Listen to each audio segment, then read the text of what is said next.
स्वागत करता हूँ। सिलीगुड़ी विधानसभा में हमारे प्रार्थी हैं तृणमूल पार्टी के हमारे विशिष्ट शिक्षाविद प्रोफेसर ओम प्रकाश मिश्रा जी, और मिश्रा जी की प्रार्थी की जो डिक्लेरेशन होने के बाद समाज के युवाओं में तृणमूल पार्टी के प्रति और जननेत्री दीदी ममता बनर्जी के प्रति और ज़्यादा झुकाव हमारे समाज में दिख रहा है। और आज के दिन इस प्रेस कॉन्फ्रेंस में एक समय में सिलीगुड़ी कॉमर्स कॉलेज में छात्र परिषद का बड़ा चेहरा थे श्री असीम मिश्रा जी। असीम मिश्रा जी ने छात्र आंदोलन में बहुत अच्छी भूमिका वाणिज्य महाविद्यालय में निभाई थी। उसके बाद इन्होंने लॉ प्रैक्टिस की और अब सिलीगुड़ी में प्रैक्टिस कर रहे हैं। इसके पूर्व वो पटना हाई कोर्ट में भी प्रैक्टिस करते थे। आज वो अपने साथ लगभग 100 युवाओं को, युवा वर्ग जो आज के दिन बदलते हुए भारत को जननेत्री दीदी ममता बनर्जी के आदर्शों तले पश्चिम बंगाल में जो विकास के कार्य हुए हैं उनको देखते हुए, और दीदी ममता बनर्जी ने विशेष करके हिंदी भाषियों के लिए जो काम किया है उनको देखते हुए अपने साथियों के साथ तृणमूल कांग्रेस ज्वाइन करने का फैसला किया है। और आज हम इस मीटिंग में हमारे डिस्ट्रिक्ट प्रेसिडेंट मुन्ना प्रसाद और हमारे जो प्रार्थी हैं ओम प्रकाश मिश्रा जी और हम सभी हिंदी प्रकोष्ठ के लोग नेतृत्वकर्ता आज तृणमूल पार्टी में श्री असीम मिश्रा का उनके साथियों सहित स्वागत करते हैं। और अब मैं हमारे प्रार्थी आदरणीय ओम प्रकाश जी से अनुरोध करूंगा और भाई मुन्ना प्रसाद जी से अनुरोध करूंगा कि हम सब उनको झंडा, उनके हाथ में झंडा देकर पहले उनको पार्टी में ज्वाइन करा लें, फिर आज की इस प्रेस कॉन्फ्रेंस में अपना संक्षिप्त संबोधन मिश्रा जी भी देंगे और मुन्ना प्रसाद जी भी देंगे। झंडा दीजिए और स्लोगन दीजिए।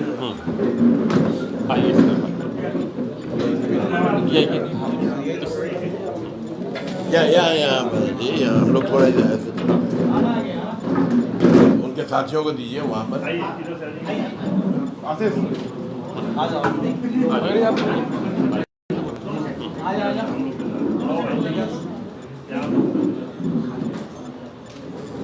सबको कहेंगे हम लोग, तृणमूल कांग्रेस जिंदाबाद जिंदाबाद जिंदाबाद, तृणमूल कांग्रेस जिंदाबाद जिंदाबाद जिंदाबाद, ममता बनर्जी जिंदाबाद जिंदाबाद जिंदाबाद, ममता बनर्जी जिंदाबाद जिंदाबाद जिंदाबाद, वंदे मातरम वंदे मातरम वंदे मातरम वंदे मातरम।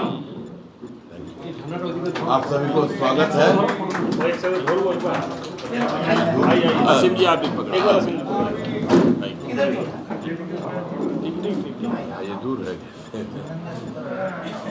ठीक है, धन्यवाद, थैंक यू।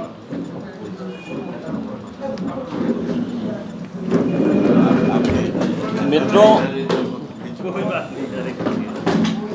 असीम मिश्रा जी काफ़ी दिन से मेरे संपर्क में थे और मैं इनके धैर्य की दाद दूंगा। लगभग 10 दिनों से ये मेरे संपर्क में थे, लेकिन हम लोग भी पार्टी में अपनी विभिन्न व्यस्तताओं के कारण इनको ज्वाइन नहीं करा सके थे। वो शुभ दिन आज आया है जब हम हमारे प्रार्थी श्री मिश्रा जी की साक्षी में, उपस्थिति में, और इनको तृणमूल पार्टी में हमने ज्वाइन कराया है हमारे हिंदी प्रकोष्ठ में। आगे हमारे हिंदी प्रकोष्ठ में अच्छी जगह इनको हम लोग देंगे ताकि समाज के लिए, राज्य के लिए और जननेत्री दीदी ममता बनर्जी के विकास कार्यों में ये भी सहभागी बन सके। नमस्कार। अब हमारे प्रार्थी श्री मिश्रा जी मैं यह आग्रह करूंगा, पहले थोड़ा असीम जी कुछ देर के लिए थोड़ा बोले, जो क्यों उन्होंने ज्वाइन किया हमारे पार्टी को, थोड़ा बोलिए। एक चेयर दीजिए, नहीं तो ये नहीं हो पाएगा। खड़े खड़े बोलिए आप, कोई बात नहीं। नमस्कार प्रेस बंधु और हमारे तमाम पार्टी के सीनियर लीडर को भी मेरा प्रणाम। और आज मैं बहुत खुश हूँ कि हमारे प्रिय विधायक जी, जो उनको टिकट मिला है, जो कि एक प्रोफेसर रह चुके हैं, मैं कुछ बताना चाहता हूँ उनके बारे में। ये समाज में एक पढ़े लिखे लोगों का कितना अहमियत है, ये आज हम देख सकते हैं कि सिलीगुड़ी विधानसभा में आज बीजेपी ने शंकर घोष, जो कम्युनिस्ट के नेता थे, जो छात्र को मारते थे, पीटते थे, आज उन्हें कैंडिडेट बना दिया गया है। जिनके हाथ में टैटू लगाया हुआ है कार्ल मार्क्स का, और वो बात कर रहे हैं बीजेपी का, ये सोच लीजिए। लेकिन जब मैं देखा कि ओम प्रकाश मिश्रा जी जो खुद प्रोफेसर हैं और हम भी एक अधिवक्ता हैं, पढ़े लिखे लोग हैं, हम समझ सकते हैं कि पढ़े लोगों का अहमियत हमारे सिलीगुड़ी शहर के लिए कितना अहम है। और सबसे बड़ी बात कि ये योगदान जो पार्टी के जो योगदान हमारे जो साथ बंधु जितने मेरे मित्र हैं वो लोग भी मेरे साथ हैं। कह रहे हैं असीम पार्टी करते हैं, नेता बनने की कोई हमें जिज्ञासा नहीं है, हमें अपने कैंडिडेट को जिताना है, हमें ममता दीदी को यहाँ लाना है। क्योंकि मैं कह रहा हूँ आज कि आज से बीजेपी आपको सिलीगुड़ी में दिखेगी, क्योंकि असीम मिश्रा अब यहाँ आ चुका है। क्योंकि जब मैं छात्र परिषद करता था कॉलेज टाइम में, तो उस टाइम भी किसी की हिम्मत नहीं थी कि असीम मिश्रा के कॉलर पकड़ ले, क्योंकि हम ऐसे नेता हैं, हम जन लोग से मिलते हैं, सब लोग के घर जाते हैं और सामाजिक काम भी करते हैं। तो बस मैं अब यही कहना चाहता हूँ कि मैं बहुत धन्यवाद देना चाहता हूँ सभी पार्टी के तमाम सीनियर लीडर का, जो मुझसे विश्वास दिला के मुझे आज यहाँ पे बुलाया गया है, और मैं पार्टी ज्वाइन करके बहुत खुश हूँ। धन्यवाद।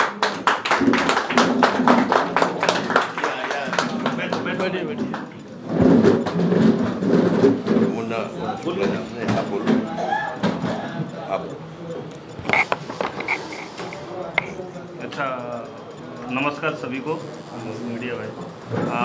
हमारे बीच उपस्थित हैं हमारे जो सिलीगुड़ी विधानसभा के कैंडिडेट हैं श्री ओम प्रकाश मिश्रा जी। हमारे बीच उपस्थित हैं हमारे डिस्ट्रिक्ट कोऑर्डिनेटर निखिल साहनी जी, हमारे इस 5 डिस्ट्रिक्ट के हिंदी सेल के कोऑर्डिनेटर संजय शर्मा जी, हमारे 46 नंबर वार्ड के जहूर भाई, सभी लोग, हमारे स्टेट के सचिव सिद्धार्थ प्रसाद, और हमारे एक ब्लॉक प्रेसिडेंट भी उपस्थित है प्रकाश चंद्रा जी। तो आज मुझे असीम जी को जो ज्वाइनिंग हुआ, इस ज्वाइनिंग को लेके हम लोग बहुत खुश हैं। उनको अपने परिवार में हम लोग शामिल किए हैं, और आज से लगता है कि वो जिस भाव से अभी बोले हैं आगे भी वैसे ही वो काम करेंगे, हम लोगों को पार्टी को मजबूत करने का काम करेंगे। मैं यही आशा रख के ये आज जो ज्वाइनिंग हुआ इसके बारे में इतना ही बात रखता हूँ। इसके बाद जो हमारे कैंडिडेट साहब हैं आपके सामने अपने बात को रखेंगे। धन्यवाद।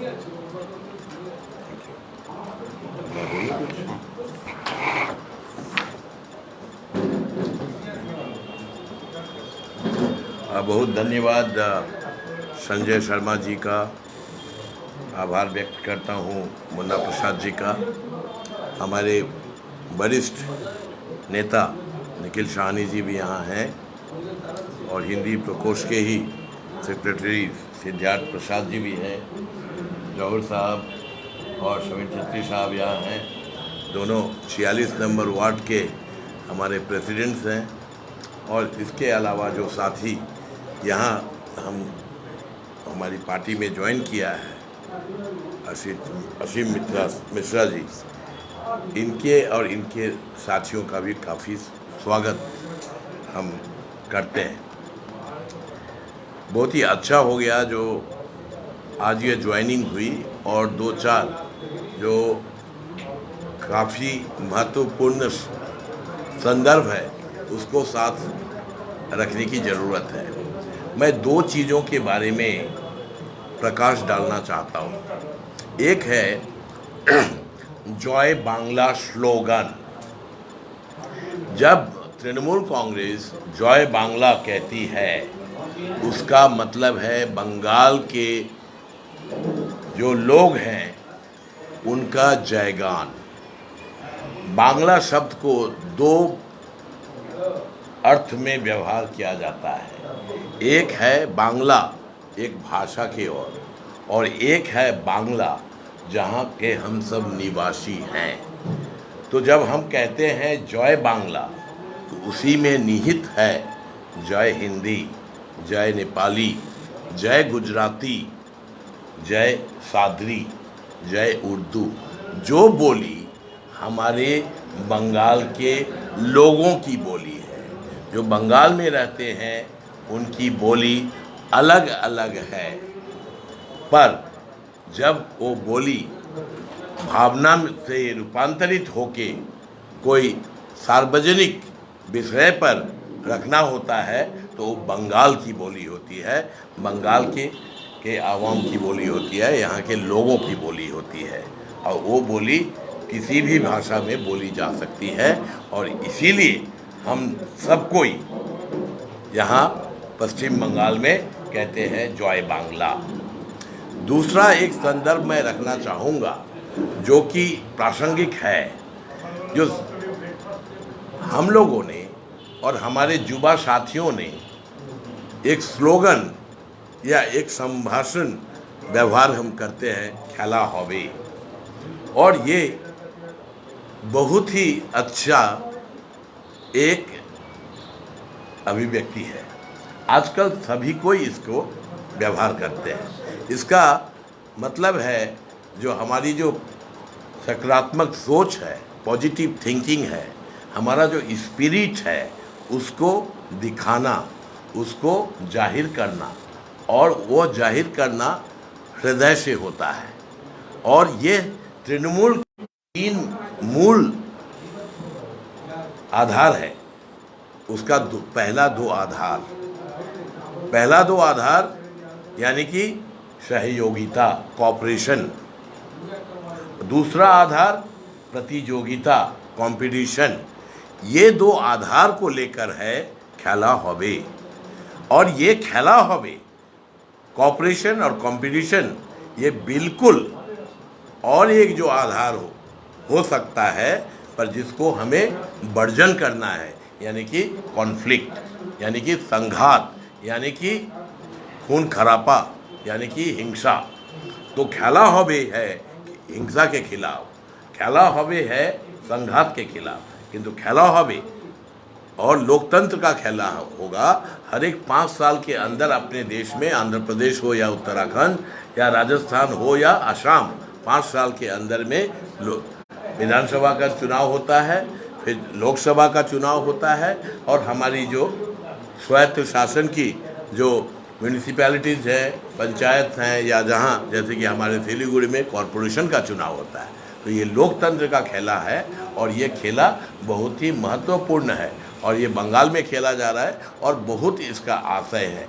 आज राष्ट्रीय जनता दल की बात देखिए, या उत्तर प्रदेश की समाजवादी पार्टी, या पंजाब की अकाली दल, या तमिलनाडु की DMK, या महाराष्ट्र की शिवसेना, दिल्ली की आम आदमी पार्टी, जम्मू कश्मीर की नेशनल कॉन्फ्रेंस, एक चीज़ कॉमन है, ये सब अपोजिशन में हैं। और दूसरी एक बात कॉमन है, ये सब कोई देख रहे हैं बंगाल की ओर, और यहाँ नेत्री ममता बनर्जी के नेतृत्व में हम लोग कितनी बड़ी विजय हासिल कर सकते हैं, क्योंकि बंगाल को ही नहीं, देश को ममता बनर्जी चाहिए।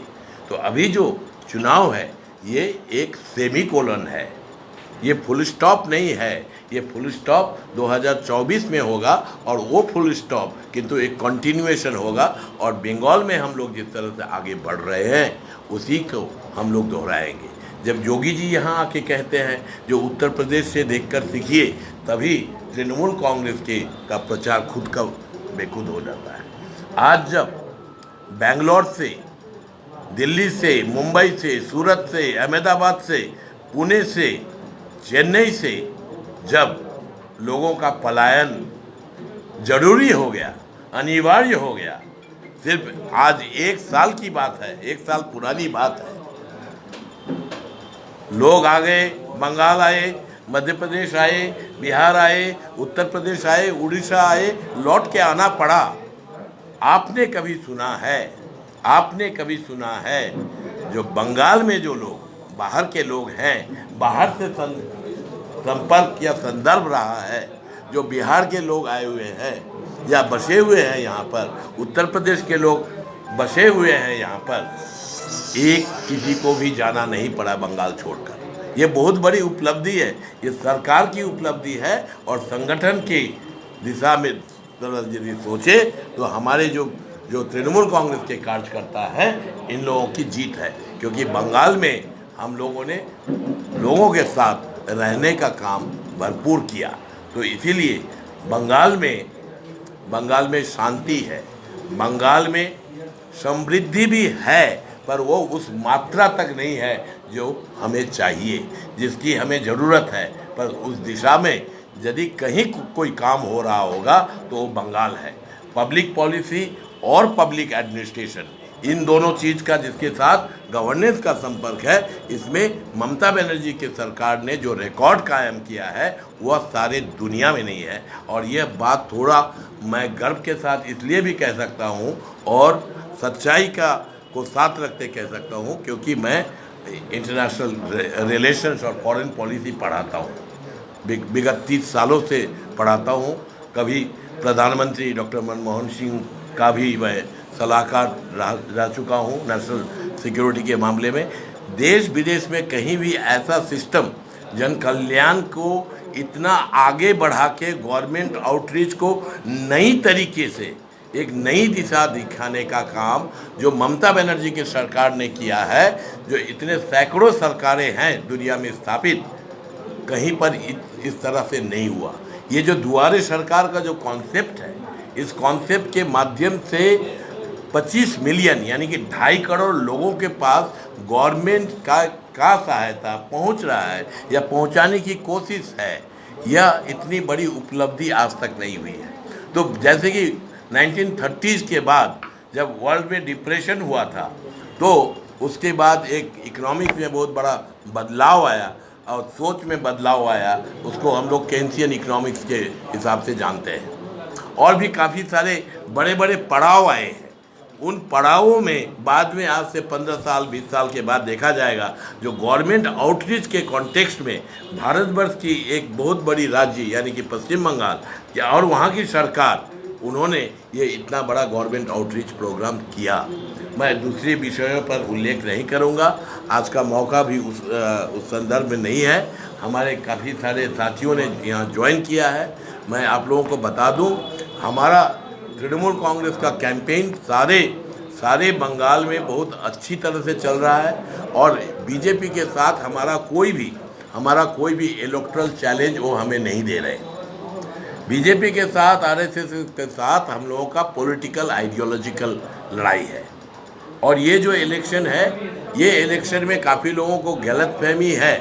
जो लोकसभा में बीजेपी ने अच्छा किया था, वह बीजेपी ने ज़रूर अच्छा किया था, पर इतना अच्छा उन्होंने कर दिया जिसका अभी तक कोई नहीं कर पाया है। वो एक रिकॉर्ड है।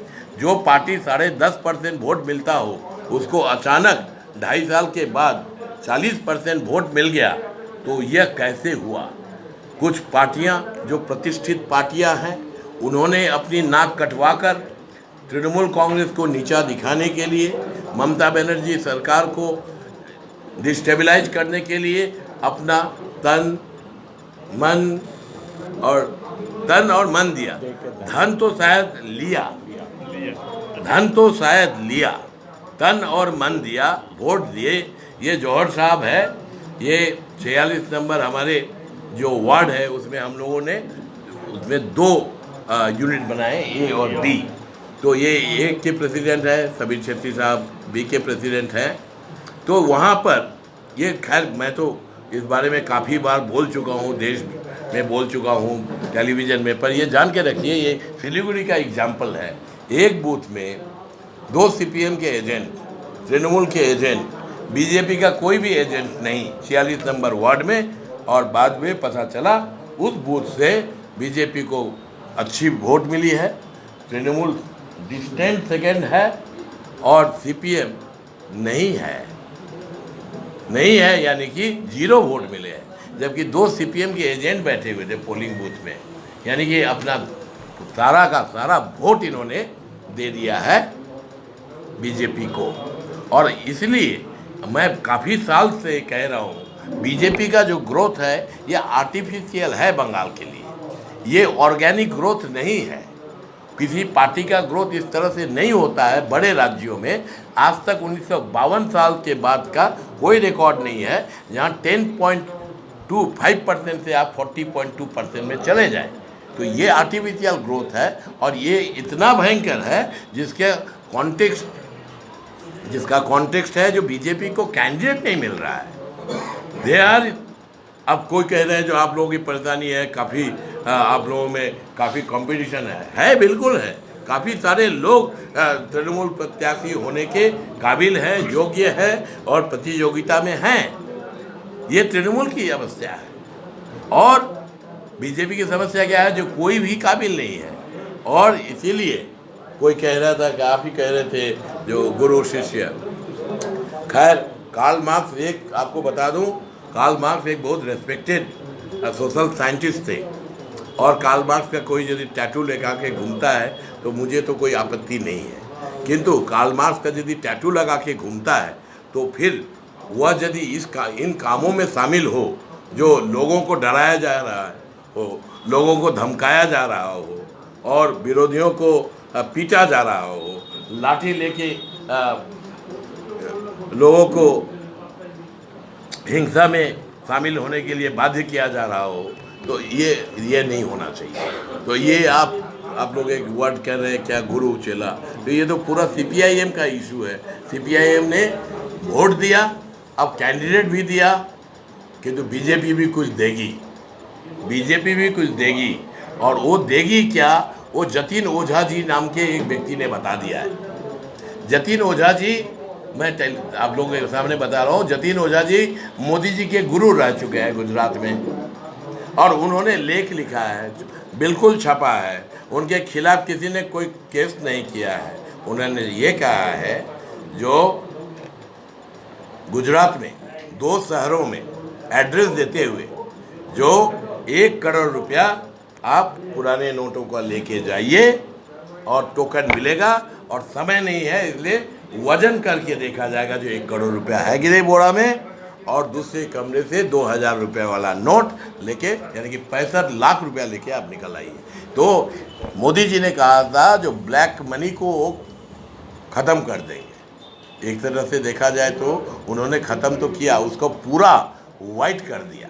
पूरा एक्यूमुलेटेड ब्लैक मनी जो इकोनॉमी का करीबन 6% था, उसको वाइट कर दिया। और वो जो वाइट कर दिया और उसका ऐसा डिस्ट्रीब्यूशन हुआ, चारों तरफ बड़े बड़े पार्टी ऑफिसेस लगे हुए हैं, और उसका कुछ काली शायद यहाँ सिलीगुड़ी में भी आके लग गया, जो कुछ रुपया पैसा इधर उधर हो गया।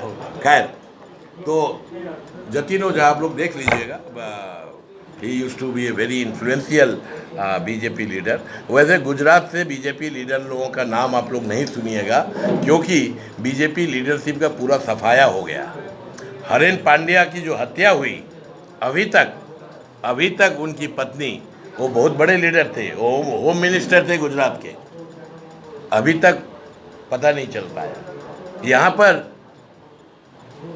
काफ़ी सारी बातें आ रही है जो किस तरह से बीजेपी अपने ओपोनेंट को, और बीजेपी वाले अपने ही पार्टी में अपने ओपोनेंट को का काम तमाम कर देते हैं। और काम तमाम वाली बात जो है वो है कॉन्फ्लिक्ट वाली बात। हम जब कहते हैं जो प्रतियोगिता और सहयोगिता और कॉन्फ्लिक्ट की बात, वो मोदी जी ने कहा था जो खेल खत्म हो जाएगा, काम तमाम हो जाएगा, तो ये गलत बात होगी। आप सभी का बहुत धन्यवाद। और हमारे जो साथी आए हैं और इनके साथ जो काफ़ी सारे युवा, हाँ, मेरे साथ 2 लोग हैं जो इस पार्टी के साथ हमारे साथ रहेंगे। एक है आशीष मालाकार, मैं जिनको कहूँगा वो आ जाए यहाँ पे। आशीष मालाकार चले, पवन कुमार शाह, पवन एडिगा, both of you could be in the frame with us। मैं चाहूँगा कि 2 शब्द ये लोग भी बोले आज। हाँ, बोलिए, यहाँ आ जाइए, थोड़ा जोर से बोलिए। दीदी का विकास अच्छा लगा, बस इसीलिए पार्टी के साथ जुड़े हैं, हमें भी कुछ काम करने का मौका मिले, बस यही बोलना चाहेंगे। आप आइए। ज़्यादा कुछ तो नहीं बोलूँगा, लेकिन एक वाक्य शेयर करूँगा सबके सामने। एक दिन सिलेंडर लेके आया घर पे, मम्मी बोली कि सिलेंडर आया है, तो मैंने 700 कुछ रुपया निकाल के दिया मम्मी को। उसके बाद सिलेंडर वाले का आवाज़ आया, भैया दाम बढ़ गया है, कितना हुआ है, तो 936 रुपया। तो ये सुन के मतलब दिमाग का बत्ती ऑन हो गया। पहले हम भी सपोर्टर थे बीजेपी के, लेकिन ये सुन के दिमाग का बत्ती ऑन हुआ कि कौन अच्छा है कौन बुरा है, इसलिए ज्वाइन किए हैं और दीदी को जिताना भी है इस साल पूरे जोरों शोर से। धन्यवाद। आप सभी का धन्यवाद, बहुत बहुत धन्यवाद। आगामी दिनों में और भी युवा साथी लोग समाज के हिंदी प्रकोष्ठ के माध्यम से तृणमूल पार्टी से जुड़ेंगे। जय हिंद।